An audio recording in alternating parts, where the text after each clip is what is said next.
I never imagined that a single text could unravel everything I thought I knew about my life. I was 24, living in a small American town, and I believed my marriage was stable, normal, maybe even happy. Then, one evening, while she was out with friends, a message appeared on her phone.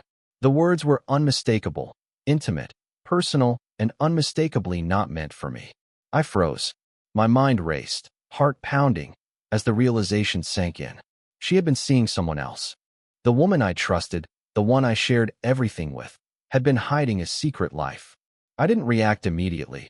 I had to understand, to watch, to process. The betrayal left a cold, sharp ache, but also a seed of determination. I began paying attention to everything. The way she smiled at certain calls, how she timed her outings, the subtle shifts in her voice. It wasn't just anger I felt. It was the need to regain control, to reclaim agency over my life, my emotions, my marriage. I knew impulsive confrontation would achieve nothing. I needed a plan, a strategy. At first, I tested her, creating situations that were small and harmless but revealing.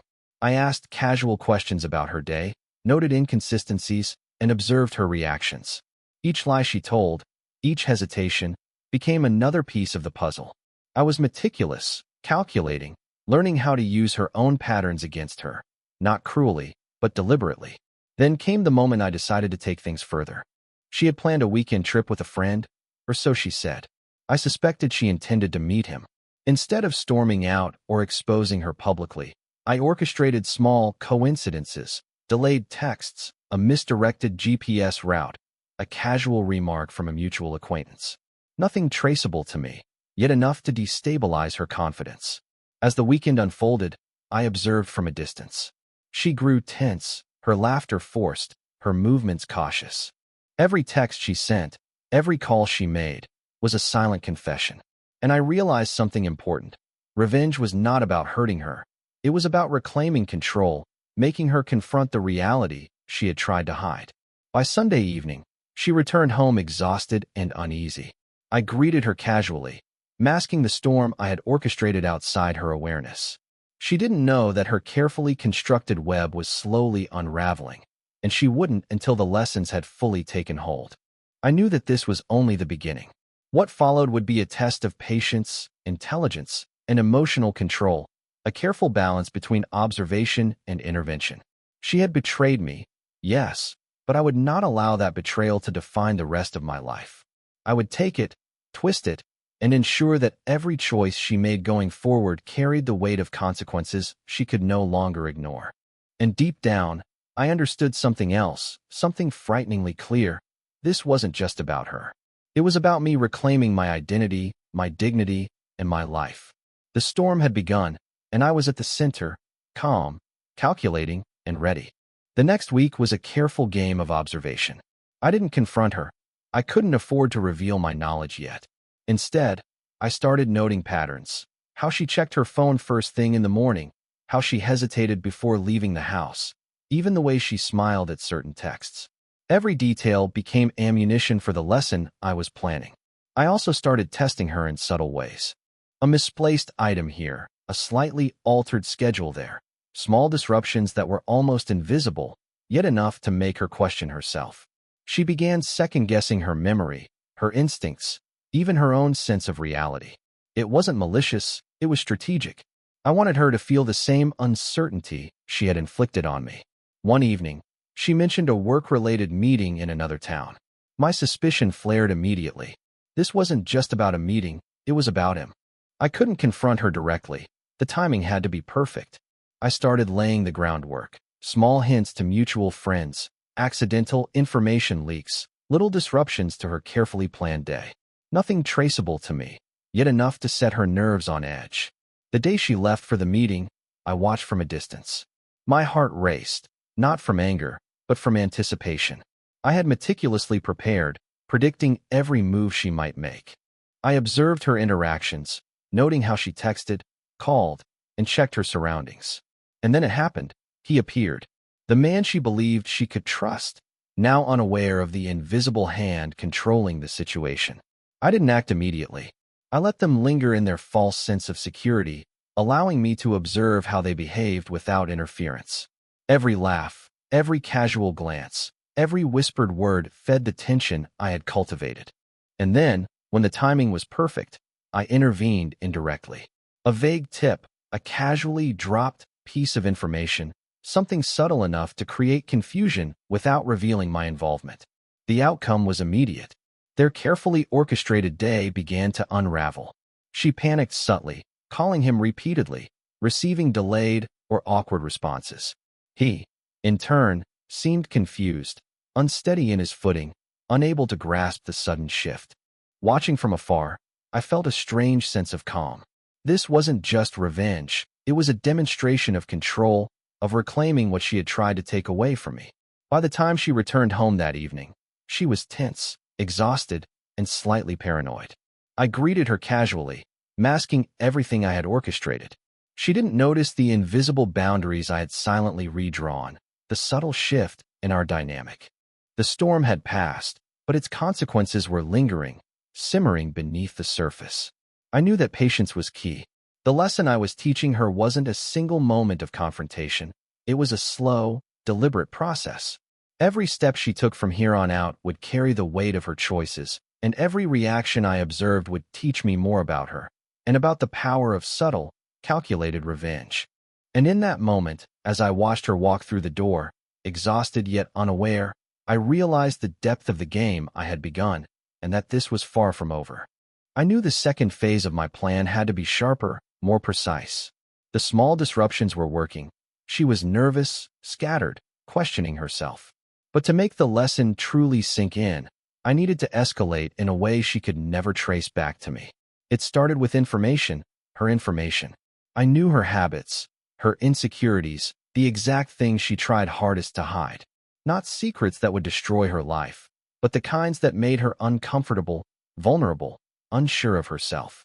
Things she would never share with coworkers or family. I didn't expose them outright. That would have been too loud, too easy to trace. Instead, I crafted small situations where those vulnerabilities slipped out indirectly, through people she didn't expect.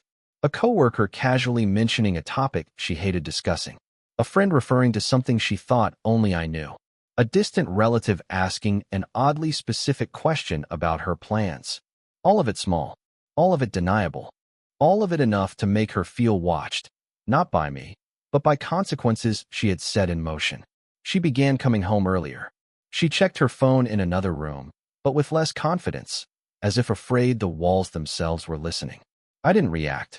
I treated everything as normal, as if I had no idea her private world was cracking at the edges. The real breaking point came a week later. She had planned another meeting. This time, she didn't lie. She acted overly honest about it, giving unnecessary details, over-explaining. A guilty person always over-explains. I nodded, pretended to accept every word, and let her leave. But she didn't know that I had already anticipated the entire outing.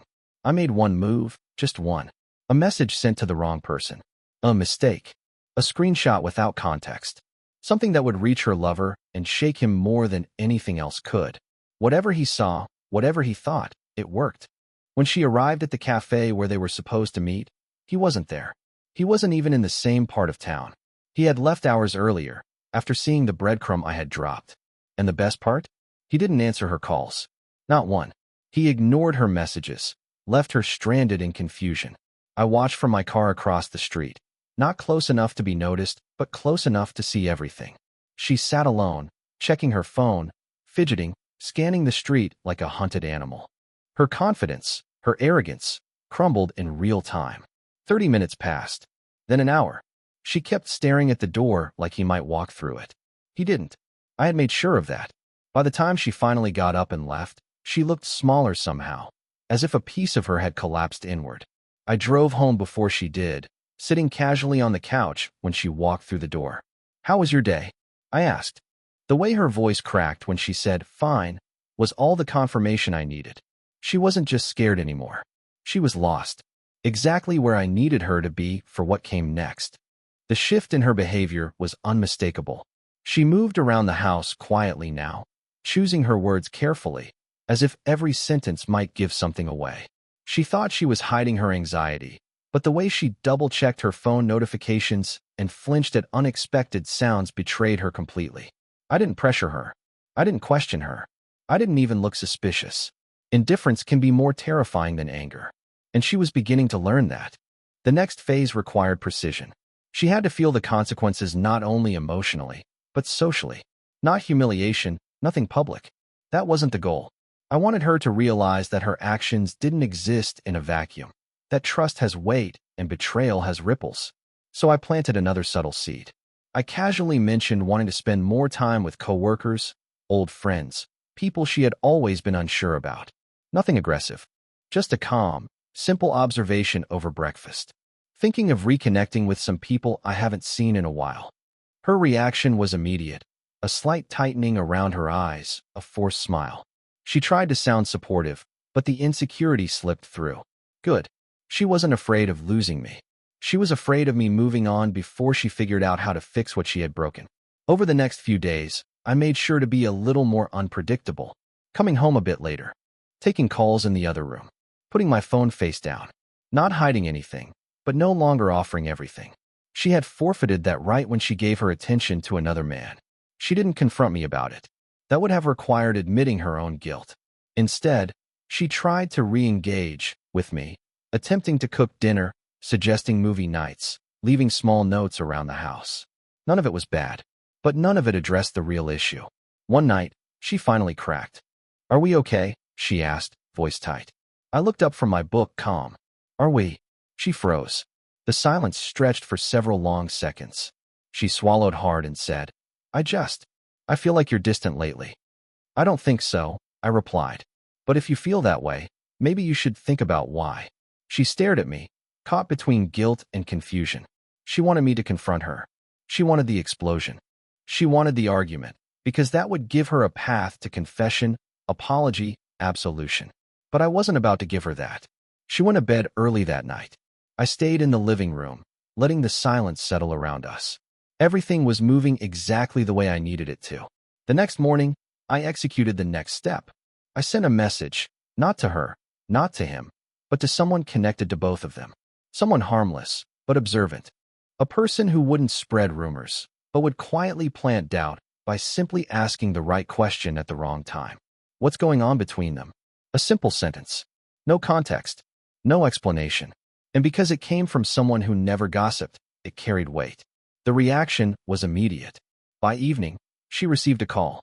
I couldn't hear the words, but I saw the panic rise in her face, the tremble in her hands, the desperate excuses. Consequences. Real, unavoidable, creeping consequences. When she hung up, she looked at me as if searching for safety she wasn't sure she still had. She was right to doubt it, because the real collapse was still ahead. The days after her trip were tense. I had begun escalating my plan, carefully, methodically. It wasn't about yelling or confrontation.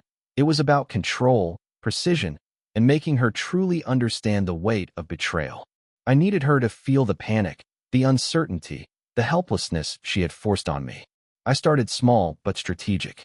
A lost document she desperately needed, subtly tampered emails, minor disruptions in her routine that seemed like accidents but were far from it. She began to stumble, frustrated by things she couldn't explain. Every confused glance, every sigh, every misstep was a quiet victory. I observed from the shadows, invisible, yet orchestrating her unease with surgical precision. Then came the first test of her trust. I intercepted a message she sent him, careful not to alter it, but enough to make it clear someone else knew. She noticed immediately. The color drained from her face, her movements stiffened, and I could see panic flicker in her eyes. I didn't speak, didn't comfort. That would ruin the lesson. She needed to live it. Her paranoia grew, and with it, my satisfaction. But I didn't stop there. I orchestrated subtle encounters. A friend casually mentioning seeing someone suspicious near her favorite cafe, a mistaken call from an unknown number. Each tiny disruption, each misstep I ceded, was designed to build a slow crescendo of anxiety, the kind that leaves a person second-guessing themselves completely. One evening, I decided to escalate further. I arranged for a mutual acquaintance to accidentally reveal her supposed secret to someone she deeply trusted. She overheard, frozen, as whispers of her betrayal circulated through our social circle. I watched from a distance, unseen, as the panic finally took hold. Her face paled, her hands trembled, and for the first time, I saw fear. Real fear. This was no longer small revenge. It was the full orchestration of consequences. Every detail had been calculated, every move planned, and she had walked right into the trap she didn't even know existed.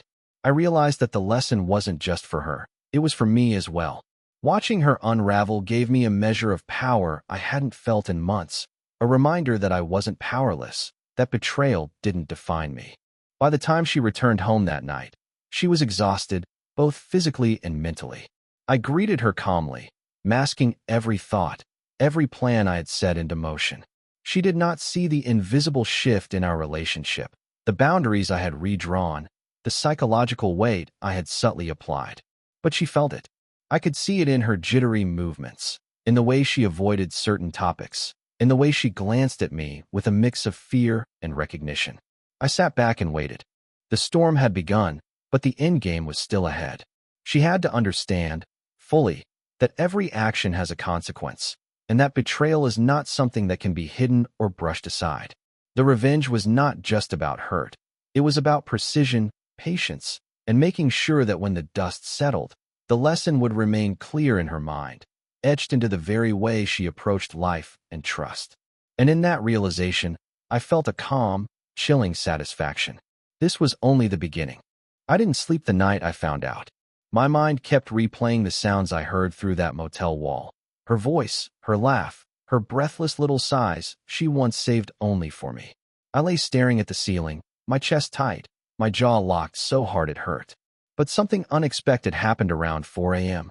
The pain turned into clarity. Not rage, not heartbreak. Clarity.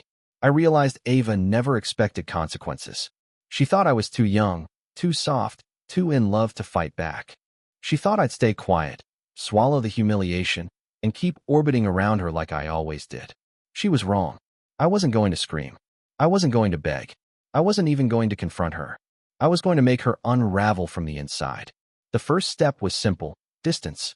I stopped texting her. I stopped calling. I let her messages pile up. Hey, everything okay? Call me, please. You're scaring me. Let her stew. Let her invent reasons. Let her mind go places darker than the truth. 2 days later, I started phase 2. I knew her weak points. Ava hated losing control. She hated silence. She hated not being the center of someone's world. So I began pulling pieces out of the world she thought she controlled. First, her friends. Most of them liked me. They'd told me more than once Ava didn't deserve how patient I was. So I met with 2 of them, Hannah and Lila, casually, in a cafe downtown. I didn't accuse Ava of anything. I didn't need to. I just talked about needing space, thinking things through, wanting honesty in my life. Both of them exchanged looks. They knew something. They suspected more. And most importantly, they would ask her about it. Let that panic bloom. Second, her job. Ava worked at a small interior design firm where reputation was everything. She wasn't reckless, but she'd crossed lines before, mixing personal relationships with clients, flirting to get sign-offs, bending rules to win projects. I didn't expose anything. I didn't lie. I simply invited her boss, a woman who liked my woodworking shop, to a charity event, a place where she'd run into the motel guy, who, conveniently, was one of Ava's former clients she wasn't supposed to meet privately. Again, I said nothing. But Ava's boss watched them see each other, watched them freeze, watched the guilt paint their faces. People ruin themselves far better than enemies ever could. By the end of the week, Ava was calling me nonstop. By day 8, she showed up at my shop, eyes red, mascara smudged, voice trembling. Please, talk to me. Tell me what I did. I wiped sawdust from my hands, looked at her like she was a stranger, and said, Ava, you already know. And watching her face collapse, that was the first taste of justice. Ava stepped into the workshop like it was holy ground, as if the wood and tools and quiet air could somehow save her. She wrapped her arms around herself, like she was cold. But it wasn't cold. It was guilt. What do you want me to say? She whispered. The funny part was, I didn't want her to confess. I wanted her to sit in the not knowing. The dread. The paranoia, chewing her from the inside. I went back to sanding the maple board on my bench. You don't have to say anything, I told her. You made your choices. Her breath hitched. She knew exactly what I meant. She stumbled closer. If you're talking about that night, I swear, it wasn't what you think. That line, the universal anthem of cheaters. I set the sander down and looked her dead in the eyes. Ava, don't insult both of us. She broke, like a dam being struck in the same weak spot too many times. Tears spilled. Hands shook. She sank onto the stool in the corner, burying her face in her palms. For a moment, seeing her like that tugged at something deep inside me. Memories of her warmth, the nights she curled on my chest, the mornings she kissed me awake. But then I remembered the motel. The sound of her voice that didn't belong to me. The betrayal she chose. Compassion turned to steel again. I can fix this, she said through tears. We can fix this. No, I answered. You can't. Then came the final blow she didn't expect. I told her about the event, how her boss had been there, how she saw her with him. Ava's face drained. All the blood left it. She froze like someone had pressed pause. You sabotaged me? No, I said calmly. You sabotaged yourself. I just stopped covering for you. That shattered her. She stood up too fast, almost stumbling, grabbed her phone, and started typing furiously, probably to her boss, maybe to the guy, maybe to every friend she had, trying to patch holes in a sinking ship. But it was pointless. Her mask had slipped exactly where it mattered most. Before she left, she whispered, "Why are you doing this to me?" I didn't answer, because the truth was something she'd never understand. She taught me how to do it. Her betrayal sharpened me, made me colder, smarter, less forgiving. Ava left the shop in a daze, like someone walking out of a burning building without noticing the flames. And that was only stage 2. The part where she began losing everything she once used to feel superior. Stage 3, the part where she'd regret ever underestimating me, was still ahead. Ava tried rebuilding her life fast. Too fast. Desperation makes people sloppy. I watched from a distance, not hovering, not interfering, just waiting. The best revenge isn't loud. It's patient. It lets the other person walk themselves straight into the pit they dug. And she was digging fast. The first ripple hit her 2 days after the workshop scene. One of her coworkers messaged me on Instagram, someone I barely knew. "Hey, is Ava okay? She seems really off. Came to work late. Looked like she'd been crying." I didn't reply. I didn't need to. Every unanswered message fueled the story she feared most, that the truth was spreading even if no one said it aloud. Her boss called her in for a performance review. She left the building 11 minutes later. I know because I timed it. She hurried to her car, phone clutched in her hand, face pale and tight. She didn't see me parked 2 rows behind her. She was unraveling, but unraveling wasn't enough. The next move had to be personal. Ava always cared about her image more than anything. She curated everything, her outfits, her voice, her social media, her friends. But her Instagram was her pride. She loved being adored, envied, studied. So I posted nothing. Nothing about her. Nothing about us. Nothing about heartbreak. Instead, I started posting my work. New projects. New commissions. Photos with clients. Smiling. Busy. Thriving. People commented things like, "Man, you look great lately. Proud of you. You seem happier than ever." Ava saw every post. I knew because she'd watch my stories instantly. Then again an hour later. Then again the next morning. She was trying to see if I'd moved on. She was terrified that I had. And then came the breaking point. 3 weeks after discovering the motel, she showed up at my apartment at midnight. Not knocking, banging. I opened the door slightly. She pushed her way inside. Her hair was messy. Her eyes were red. Her voice was shaking with something between desperation and hysteria. "Are you with someone else?" she demanded. I raised an eyebrow. "No." "Then why are you doing this? Why are you acting like I don't exist? Like you didn't love me?" I stepped closer, slowly, controlled. "Ava, I didn't have to find someone else. I just had to stop choosing you." Those words hit harder than any accusation. She broke again, sobbing into her hands. "I made a mistake," she choked. "One mistake." "One?" I asked, and I let silence answer that question for me. Ava sank to the floor, and that was when I realized. She finally felt the weight she threw on me the night she cheated. And I wasn't done yet. Ava stayed on the floor for a long time, knees pulled to her chest, breathing in that shallow, shaky way that told me her entire world was collapsing. I didn't comfort her. Not because I wanted her to suffer, but because she needed to understand this was the cost of her choices. Eventually, she stood up, wiped her face, and whispered the line she never thought she'd say. Tell me how to fix this. But the truth was unrepairable. Cheating kills trust like fire kills oxygen, completely, instantly, without mercy. Still, her desperation gave me an idea. Not a petty one, a precise one.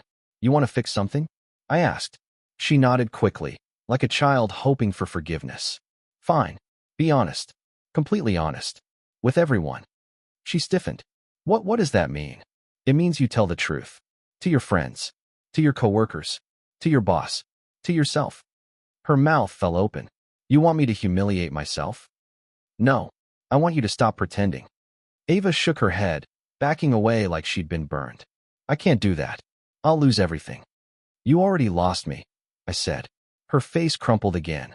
I wasn't asking for a confession to heal us. I was asking for accountability, and she wasn't capable of it. So I escalated. The next day, I returned the key to her house, left it in her mailbox with a note. Don't contact me until you tell the truth. It was the cleanest cut I could make. For the next week, she tried everything. Calling from different numbers, having friends message me, showing up at my shop, blocked by my assistant, begging through long, frantic texts. She was circling the drain and didn't realize I wasn't pulling her down. She was drowning herself. But the final collapse came out of nowhere. A coworker, same one from earlier, messaged me. Ava had a breakdown during a meeting. Said she ruined the only good thing in her life. They sent her home early. I read that message twice. Not with pleasure. Not with guilt. With reality. Revenge wasn't supposed to go this far. It was supposed to wake her up, not destroy her. That night, she showed up again. But this time, she didn't yell. She didn't cry. She didn't beg. She just stood there, small, tired, defeated. You win, she whispered. I'm not fighting anymore. And something inside me shifted. Revenge had run its course. What came next would determine the kind of man I was. Ava stood on my doorstep with her arms wrapped around herself, swaying slightly, like she couldn't keep her balance. She looked like a ghost. No makeup, no confidence, no armor. Just the truth of what she'd done and the ruins she'd made of her own life. I told the truth, she said quietly. My stomach tightened. What do you mean? I told my boss. I told my friends. I told everyone what I did. Not the details, just the truth. That I cheated. That I lied. That I hurt you. I didn't speak. I didn't trust myself to. It was the hardest thing I've ever done, she continued. But it felt like the first honest thing I've done in a long time. She let out a shaky breath. I'm not asking for forgiveness. I know I don't deserve it. I just need you to know I'm not running from it anymore. For the first time since the motel, I saw something real. Not manipulation. Not panic. Not guilt-driven theatrics. Just honesty. And here's the thing no one wants to admit about revenge. Once you get everything you wanted, the apology, the regret, the collapse, the power shift, the control, it stops feeling good. It starts feeling like ashes. I leaned against the doorframe and exhaled slowly. Ava, I didn't want to destroy you, I said. I just wanted you to understand what you did to me. She nodded. I do now. Too late, but I do. Silence settled between us. Not hostile. Not bitter. Just final. What happens now? She asked. And for the first time in months, I felt clarity again. Not born from pain, but closure. Now, I said, we move on. Separately. Ava looked down, nodded again, and whispered, thank you for telling me the truth, even if it hurts. She started to walk away, and I didn't stop her. Not out of cruelty, but because the story was over. Not every ending is explosive. Sometimes the most powerful endings are quiet. The moment you finally choose yourself over the person who broke you. When she reached the bottom of the steps, she turned one last time. I hope one day someone loves you the way you deserved from me. And then she left. I closed the door. And for the first time since the night in the motel, I felt something I thought I'd lost. Peace. Revenge didn't fix the past, but it gave me the one thing Ava never could. A future without her. The kind where I wasn't the boy she broke, but the man who walked away stronger.